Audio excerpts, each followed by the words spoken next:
No, stay where you are. Do not break the stillness of this moment.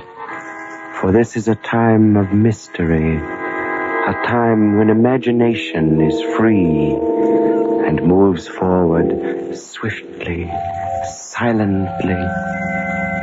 This is the haunting hour.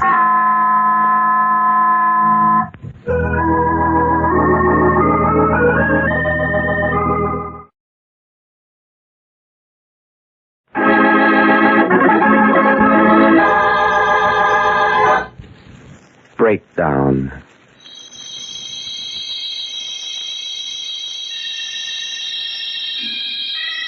Sybil Wells' gray head lies wearily on her pillow. Her eyelids are closed, as if it were too great an effort to lift them.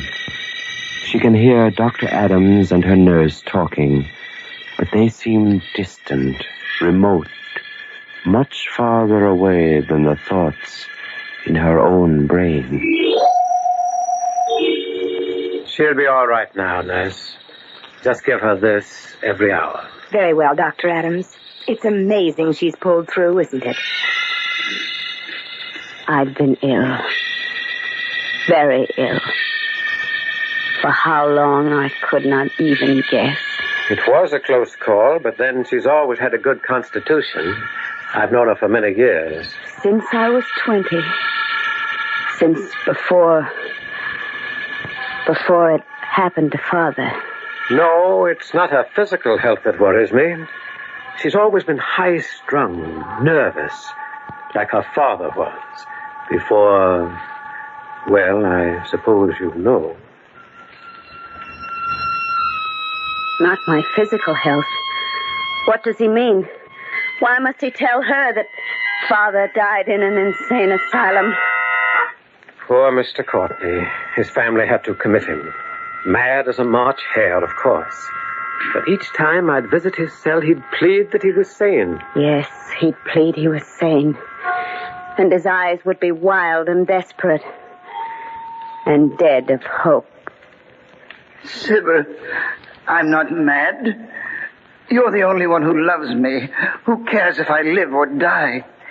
Please, make the doctor understand. I've been railroaded here, Sybil, because I had money and they wanted it. Oh, Daddy, I have to go now. You don't believe me. You don't believe me either. Oh, of course I do. No. Oh, Lord, if you could only know how it feels to live among these dead and be considered one. Oh, Daddy, please, please. I must go now. Goodbye. Oh, Sybil. Sybil, I swear I'm sane. Sybil, I'm sane. I swear. Tragic case. Well, I'll drop in tomorrow to see how she's doing. Madness. The horror of vacuum. I guess I'd always feared it.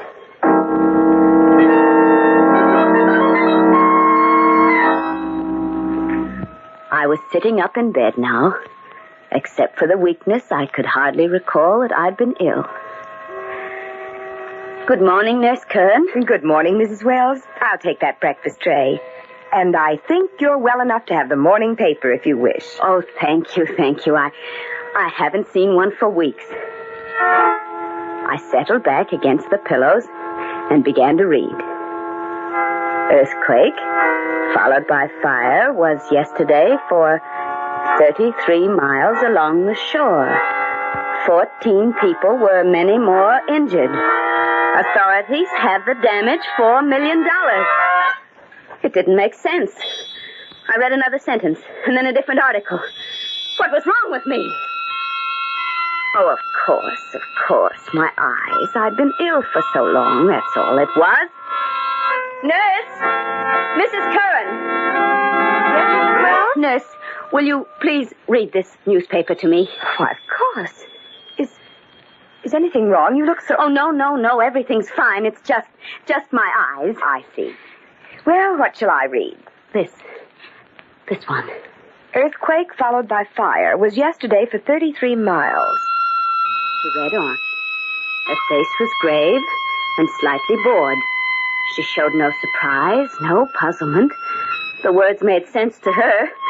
It was only I who couldn't understand them. Only I to whom they were a senseless jumble. People learning... Stop it! Stop it!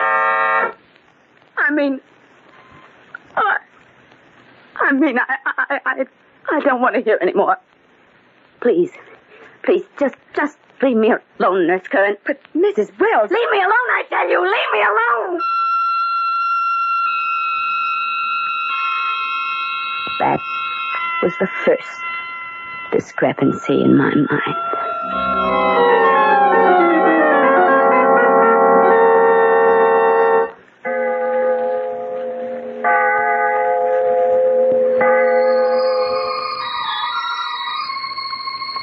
I don't know how long I'd been hearing the music. It had seemed all part of a dream. But then it began to unnerve me. It became frenzied and hating and evil. It sounded like all the demons of hell and the things of the night were after me. Make it stop! Make it go away! Please! Wells, what's the matter? Oh, it's all right now. It's all right. The music's gone away. The music. What music? For a few days after that, it didn't bother me. Not till early one evening. I'd rung for Nurse Curran twice. Where was she? I was very angry. I got out of bed and went across the room to the door. Mrs. Curran! She was walking down the hall, her back toward me. And she had my little daughter by the hand. Elsie, my baby. Her sailor hat was bobbing over her curls as she skipped. She had on a blue flouncy dress and the long white stockings and Mary Jane she loved to wear. Elsie! Elsie, darling! Mrs. Curran! Mrs. Curran! Why didn't they stop? They walked right on as if I hadn't spoken. Nurse! They turned the corner, then out of my sight. I began to run. Do you hear me? Stop, Mrs. Curran. I want to talk to you. Why, whatever is the matter, Mrs. Wells? Where's Elsie? Elsie? Yes, my daughter. I saw you walking down the hall with her, and then you turned this corner, and now she's gone. Where is she? I assure you, Mrs. Wells, I was with no one. As a matter of fact, I didn't know you have a daughter. Oh. Well, I haven't anymore. She was drowned with her father 20 years ago.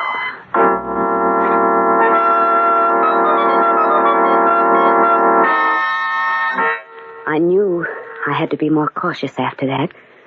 For if Nurse Curran ever suspected, she'd tell the doctor.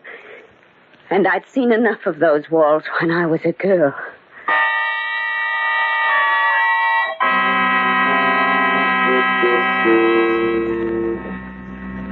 Well, how are you, Sybil?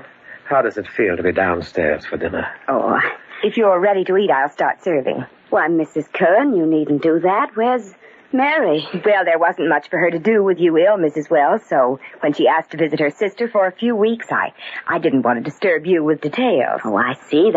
That's all right, Mrs. Curran. Then I'll get the soup. Sybil, I've been worried about you. Worried? Really? You're not recuperating as quickly as you should. And, well, Curran's been telling me things that... Yes. What has she said? Oh, nothing much, really, but perhaps you're a bit more ill than we thought. So she had noticed. I must be careful, very careful. Whatever happens, I must never let them send me there. I said, will you have your soup, Mrs. Wells? Oh, yes, please. And you, Doctor? Yes, thank you. I took my first spoonful and could barely swallow it. The soup tasted far too salty. I was about to remark as much to the doctor when he said... Delicious soup, Sybil. Delicious. Oh, of course, George. Of course.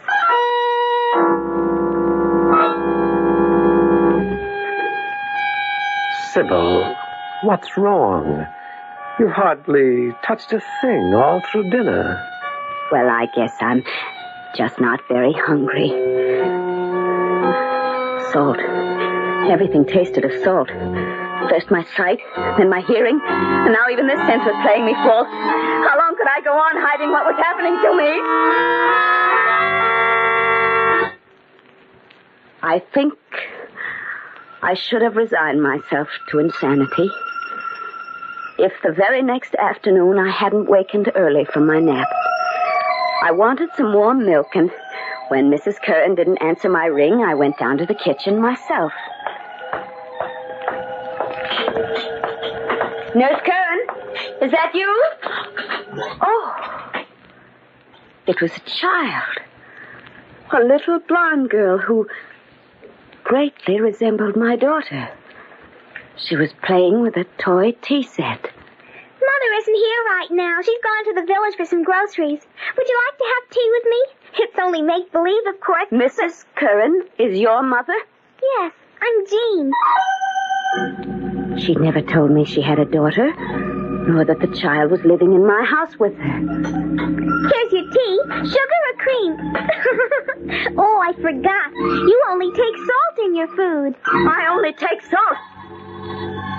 What do you mean, dear? I don't quite understand. Oh, my mother explained to me. I asked her why she put so much salt in everything she brought you to eat last night. And that's what she said, that you only take salt in your food. Jeannie, are you sure of that? Yes, of course. I know who you are. You're Mrs. Wells, the funny lady we had to play a game with. What kind of a game, Jeannie? Well, dressing me in those funny clothes Mother found in the attic. And not looking around when you called to us.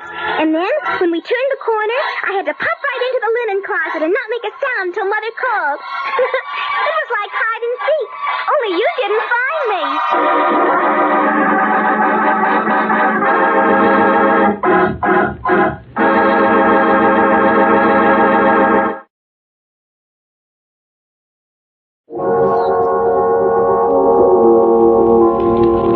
Yes, it had been a hideous, twisted parody of hide and seek.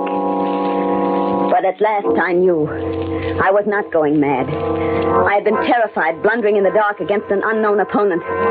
But the game was clear to me now, and the rules, and the tricks, and most vital of all, my foe. Nurse Curran had tried to drive me mad, was still trying, but I could fight her. I had to fight her, for the stake was my sanity.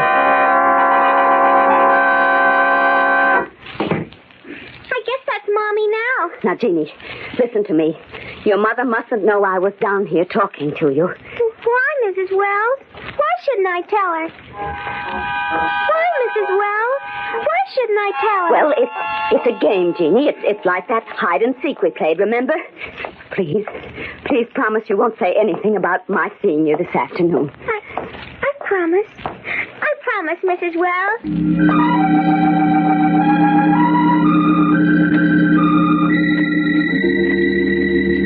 I needed patience now, and cunning.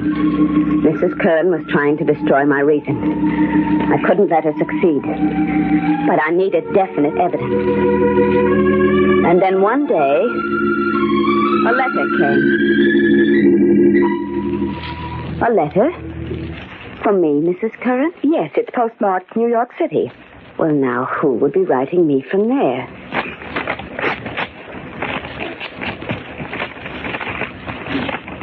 It's from my brother, Frank. He's coming to see me and bringing a friend of his along. Someone who can help me, he says. When does he arrive, Mrs. Wells? On the 24th, the 3:30 train. Well, he didn't give you much warning. That's today, you know. I wonder why he's coming. You're his sister, and you're ill. What better reason? Frank and I have always loathed each other. He's not traveling all this way for affection's sake. It might be nice if I met the train. Well, if you think he'd appreciate it, you're very much mistaken. By the time you get there, he'll probably have chartered the most expensive car in town anyway. Frank's a spendthrift and a wastrel. He ran through his share of my father's estate before Daddy was cold in his grave. Just the same, it would be a nice thing to do, wouldn't it, Mrs. Wells? Well, you You know where the car keys are if you insist on being polite. Go ahead and meet him.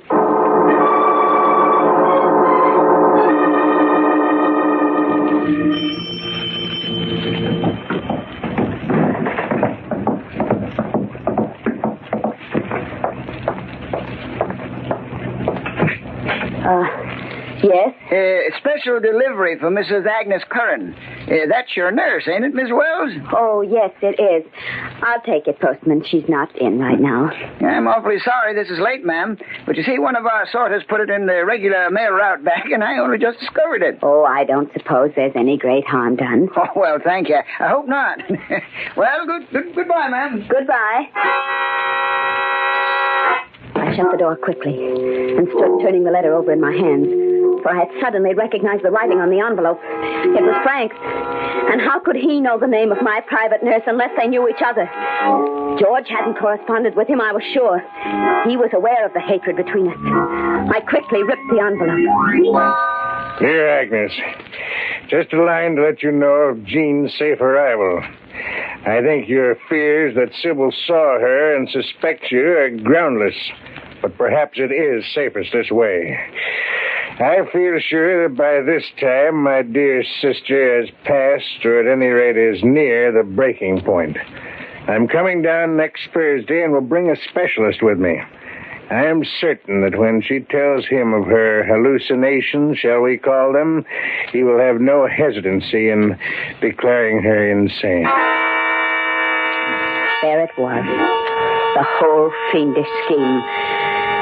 I held all the proof I needed right in my hand. I called George and asked him to come over as quickly as he could. And then I'd barely gotten upstairs when I heard the front door open. Sybil! Sybil! Please, Mr. Courtney, she may have fallen asleep. She's still rather weak, you know. Of course. I understand. If you and Dr. Randall make yourselves comfortable, I'll go upstairs and see how she is. Splendid idea, nurse. Mrs. Kern, wasn't it? Yes, sir. If only George would come. Now the showdown was at hand, I was frightened. The nearer she came, the more frantically my heart beat. These next few minutes would decide so much for me. And I was alone. I felt sick with terror at having to face Mrs. Curran without George's comforting presence to reassure me, to make me know that everything would be all right. Because if I played my hand wrong now, if I couldn't convince the specialist of my sanity, I might never spend another night in the sun. Oh, I'm sorry. Did I startle you, Mrs. Wells? Well, I didn't hear you come in. Your brother and Dr. Randall are in the parlor. Oh, yes. Well, don't you want to come down and see them? We're not leaving this room just yet, Nurse Curran. Not until we settle a few things. But I don't understand. Is there anything wrong, Mrs. Wells? No. I'm just curious. Where did you have that trick newspaper printed? What? And how did you manage the music that night? Was it a phonograph record played from your room directly into the ventilator? I don't get what you're talking about. Oh, yes, you do. I've known for almost a week what you were up to, young lady. But I wasn't sure just why you were doing it or who was behind you. I am now. You're crazy. I felt it all along. You're mad. Oh, no, my dear. That was your aim, but you didn't succeed. You see this letter? The same stationery as the one I received today. The same handwriting, too. But this was written to you, Mrs. Curran. Fortunately, it wasn't delivered till after you'd left the house. Give me that. Oh, no. No. You'll have to kill me to get that. And I'd rather be dead than be in an institution. And we wouldn't want too loud a scene with that specialist downstairs, would we? He's not in my brother's pay, is he? No. All right. You win. I was working for Frank. He promised me a share in the estate. Why, I can't believe it. I simply can't believe it. George. Oh, thank heaven. Now, Sybil, don't cry. You know, she almost had me fooled, Sybil. Oh, and here's the proof, George. A letter that Frank wrote to her. Dear Agnes, coming down next Thursday, declaring her insane. Sybil, you'd better go downstairs and bring Dr. Randall and your precious brother up here immediately. 10 minutes before, I'd gone down these steps an old woman. But everything was different now. The shadow had been lifted. I was free again. Well. My dear sister, Sybil. Don't you dare sister me, Frank. Why, Sybil, and here I brought Dr. Randall all this way to see you. To see me, indeed. To declare me insane so you could get your foul claws on the rest of Father's money. Sybil, what are you saying? I don't think I understand, Mrs. Wells. I told her she was... Mad? Insane? Yes, I'm sure you did. And it's no fault of yours that I'm not. Dr. Randall, a few weeks ago I was very ill. My brother took advantage of that by planting Nurse Curran with me. She took all her orders from him, and those orders were to drive me insane. Oh, I never heard of such a thing. I hadn't realized she was quite so badly off as this, Randall. Oh, there's no use your blustering anymore, Frank. George Adams has written proof upstairs. The letter you sent Mrs. Curran. Why, I never wrote her my whole life. I never met the girl till today. Suppose we go and see what this is all about. Well, Courtney? Oh, of course. As you say, Doctor.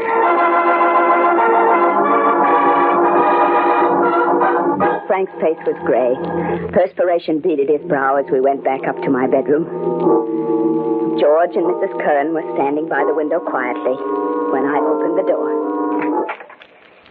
Here they are, George. Yes. Thank you, Sybil. Well, aren't you going to show Dr. Randall the letter? What letter, Sybil? The one Frank wrote Mrs. Curran. The one There isn't any letter, Sybil. But I gave it to you just before I went downstairs. Mrs. Wells told me she had definite proof that Mr. Courtney was planning to railroad her. It's terrible how convincing they can be. Isn't it, Randall? How very convincing. I see. George! George! I could hardly bear to recognize those first signs, Dr. Randall. I've known Sybil for 30 years. She was very dear to me. What did you do with it? Is it burned or torn into little pieces in your pocket, George? Where's that letter? But I'm too much of a physician to blind myself to facts. She'll be happier. Behind those walls, George, those walls where you and Frank put my father.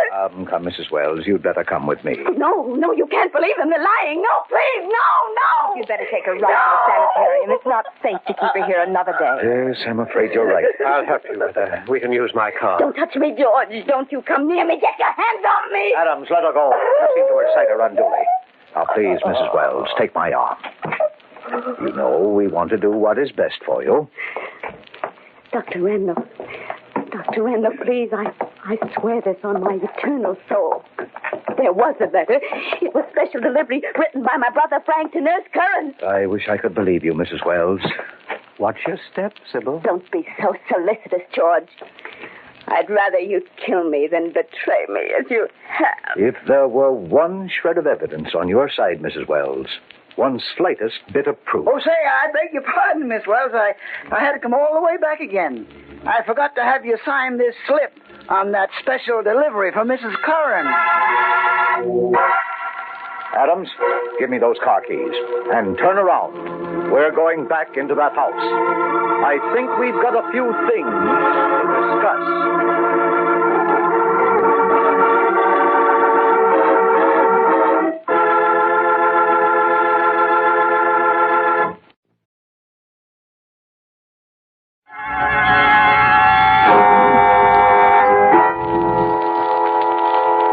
Shadows and stillness, mystery weaves a spell of strangest fascination, charging the mind with doubts and fears. For mystery is a strange companion, a living memory. In the haunting hour.